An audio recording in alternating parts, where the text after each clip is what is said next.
లోపు అక్కడ బెంచ్ పెట్టబోతున్నారు కర్నూలులో హైకోర్టు బెంచ్ పెడతారు. తద్వారా ఎలక్షన్స్ లో పెట్టాలన్నది ఇలా ప్లానింగ్. ఇది నెంబర్ 1 ఆస్పెక్ట్. అట్లాగే ఇక వైజాగ్ ఆ కమర్షియల్ క్యాపిటల్ అనే పదంతోనే కాలక్షేపం చేస్తారు వీళ్ళు. అంతకు మించి వైజాగ్లో ఏమీ పెట్టరు వీళ్ళు. జగన్ వచ్చినా ఇంకా ఏం చేయలేడు అక్కడ. అయితే గీతే ఆ కొండపైన కట్టినటువంటి దాన్ని వీళ్ళు కూడా ఏం చేస్తారు, ఇప్పటికీ ఋషికొండను రోజు పెంట చేసి వదిలిపెట్టారు కదా, దాన్ని రేపు పొద్దున్న జగన్ వచ్చినప్పుడు దాన్ని తీసుకుని అడ్మినిస్ట్రేషన్ కిందకి ఏదైనా ఏర్పాటు చేయడమో లేదా అక్కడికి సీఎం క్యాంప్ ఆఫీస్ కింద విడిది కింద ఏర్పాటు చేసుకోవడమో చేయాలి. ఫస్ట్ జగన్ చేయాల్సింది ఏంటంటే మావిగన్ అన్నటువంటి పాయింట్ ఓకే చెప్పేశావు, అయిపోయింది, దాని మీద చర్చ జరుగుతుంది. ఫైనల్గా నీ ప్రపోజల్ ఏంటి అన్నటువంటిది చెప్పాలి. అది అతను చెప్పడు.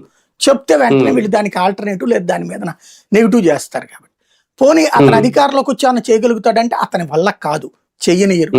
న్యాయ వ్యవస్థ వీళ్ళ చేతుల్లోనే ఉంది, అడ్మినిస్ట్రేటివ్ వీళ్ళ చేతిలో ఉంది. కేంద్రంలో రాహుల్ గాంధీ ఏం అధికారంలోకి వచ్చేది లేదు, రాహుల్ గాంధీ వచ్చినా కూడా జగన్కి పడదు. అక్కడ జగన్ వల్ల ఏం కాదు మార్చడం అనేటటువంటి, అది క్లియర్. అంటే పేరు మార్చరేమో గానీ ఈయన అనుకున్నట్టు ఈ 3 ప్రాంతాలతో రాజధాని కూడా చేయలేరా? అది చేసేయచ్చు, అది ఈజీ, అది అడ్మినిస్ట్రేషన్ పరంగా చేసేయచ్చు. అదే నేను అంటుంది, ఆ స్పష్టత జగన్ ఇవ్వాలి అంటున్నా. మీరు 29 గ్రామాల నగరం చేస్తే ఎక్కడైనా ప్రపంచంలో ఏ వెర్రి వేదవులైనా మాట్లాడేవాడికి సిగ్గు శరం ఉండాలి కదా. హైదరాబాద్ లో పంచాయతీలు కలుపుతారు, హైదరాబాద్ లో మున్సిపాలిటీలు కలుపుతారు, కానీ పంచాయతీలోకి తీసుకెళ్లి హైదరాబాద్ని కలుపుతారా? మున్సిపాలిటీలోకి హైదరాబాద్ని కలుపుతారు. వీళ్ళందరూ ఏం బాగుతున్నారు, దీంట్లో కలుపుతారట. ఎట్ట కలుపుతావు నువ్వు?